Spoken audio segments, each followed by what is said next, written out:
Hey, lone stranger. It's time to talk about this year's loop. Last year, 57-day Longhouse loop. If you haven't seen it, you should check it out. It was quite the adventure.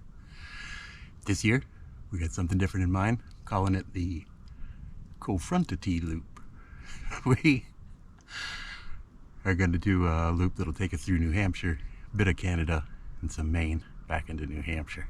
So there it is. I made a joke by putting the very specific dimensions on there. About 400 miles. A lot of up and down. We'll do 43 days total. 2 of them will be a little short. One of them will take the entire day off, although we'll probably walk out for some lunch. So we'll start off with the Cohos Trail. We're going to go northbound this year. Never gone northbound on the Cohos. So we got like about 160 miles there. We're going to take our time. We'll start off Davis Path. Beautiful mountains to start off this time. I'm not sure about that, but we're going to try to take it gentle. Not too many miles the first few days, but they are rather rugged, as you can see. So we will enjoy some time there in the mountains, and then we will head on to the more gentle, bucolic sections of the Cohos Trail. Very relaxing, of course, but still some miles to cover, some beautiful things to see. Nice forests, beautiful lakes. Connecticut Lakes area, beautiful. We should have fabulous birdsong here in June. But eventually we're going to have to reach the end of the Cohos Trail, and that's going to be a doozy.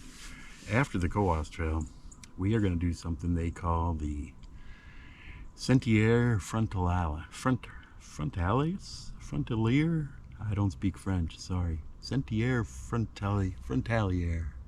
There you go. Frontalier, let's go with that. I think I've got like 5 nights planned there in Canada. It is going to be beautiful, but somewhat rugged. We've seen some of these mountains from the end of the Cohos Trail. This is looking towards where we'll be headed. But in a second here, I'm going to show you the elevation profile.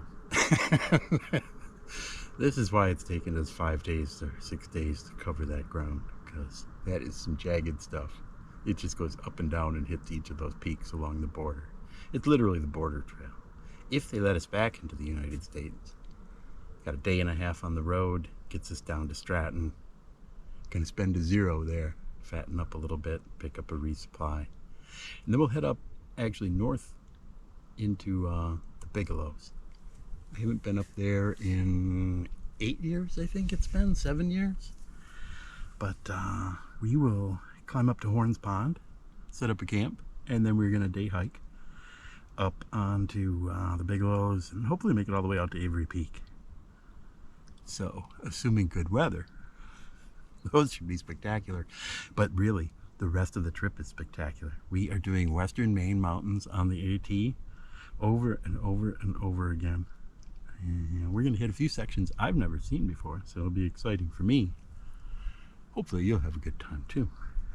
But yeah, this is going to be some rugged stuff. And the days are getting a little longer in here because the resupplies are harder to get to. But we've seen some of this before. This is the Saddleback area you're looking at here. But there's some patches in there I haven't seen before in the Mahoosics and the Andover area. So it'll be exciting for me. Hopefully for you too. But there's a lot of mountains to be covered in Western Maine. This is some really rugged stuff. Probably some of the hardest sections on the AT we'll be doing here. So we're going to finish hard this year as opposed to last year where we finished easy. Eventually, this is the Mahoosics area you're looking at here. We've spent some time in this area, but south of here we haven't seen. And then this is from Carter Range. You can see Washington there in the distance. If we make it that far, we are going to finish with a spectacular presidential traverse. And I've actually booked a night at one of the huts up there. So Then we'll gently make our way back out. But it should be, like I keep saying, one heck of an adventure. We're hoping for better weather this year. Last year's was a little extreme, but hopefully this year they'll won't be 100 degrees every day. But no, we're hoping for moderate weather, enjoyable trails. It's going to be a big adventure.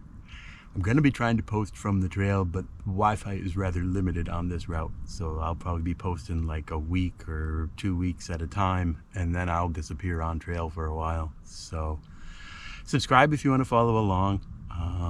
Otherwise, I might remember to post when I get home, but you know how that is. I don't think I ever posted last year's videos once I got home. I just was happy to be home. So there it is. We're calling it the CohFrontAT.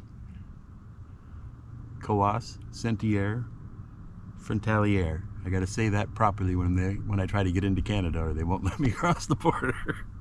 And then some spectacular Appalachian Trail to finish it all up with a presidential traverse. What more could you ask for? I don't know. You can ask for it, but this is what you're getting this year. I will probably be posting some trail work videos before then, but this is the big show this year. So hope you can come along. I will see you out there.